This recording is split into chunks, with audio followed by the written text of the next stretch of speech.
revienne sur la question de la Constitution. Moi, je pense qu'il ne faut pas être hypocrite.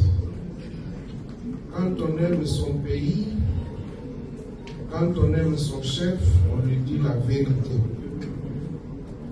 Et j'ai eu à le dire à maintes reprises que le pays n'a pas un problème de texte. Le pays a un problème d'hommes qui doivent appliquer ou se conformer au texte qui existe. Tout ce débat-là, je crois que ce sont des débats politiciens. Et il faut qu'on en parle. Parce que si les gens commencent à vouloir imposer leur vue à tout le monde, ceci peut provoquer des réactions dans le sens contraire. C'est pour cette raison que nous disons que ceux qui ont des préoccupations qui concernent la Constitution, qu'ils viennent qu'on se mette autour d'une table et qu'on en parle. Il ne suffit pas de bénéficier de la caméra ou d'un micro d'un journaliste et puis vous commencez à dire voilà, la Constitution ne peut pas dépasser 17 ans. Mais ça, c'est tiré de quelle théorie scientifique?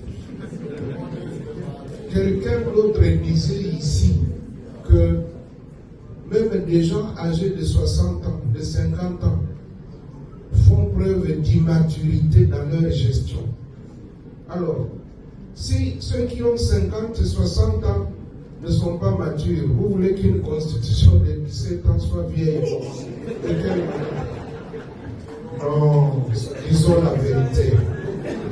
Ils ne veulent pas nous dire ce qu'ils veulent. Qu'ils le disent ouvertement. Nous savons que nous nous préparons. Et notre famille politique, au jour d'aujourd'hui, bénéficie de la confiance de la grande partie de la population. Travaillons pour que nous puissions continuer cette action-là. Mettons-nous au travail. Évitons des petits jeux. Non. Moi, je ne suis pas dans ce débat-là. Et surtout, quand je constate que ceux qui se disent géniteurs, ceux qui devaient protéger cette constitution, ceux qui l'ont vantée contre vents et marées, quelques jours après, ils se réveillent, c'est eux qui disent qu'elle devient mauvaise. Alors, qu'allons-nous retenir? Ceux qui l'avaient dit avant, ils avaient dit avant, ou bien ceux qui disent maintenant? À vous de juger.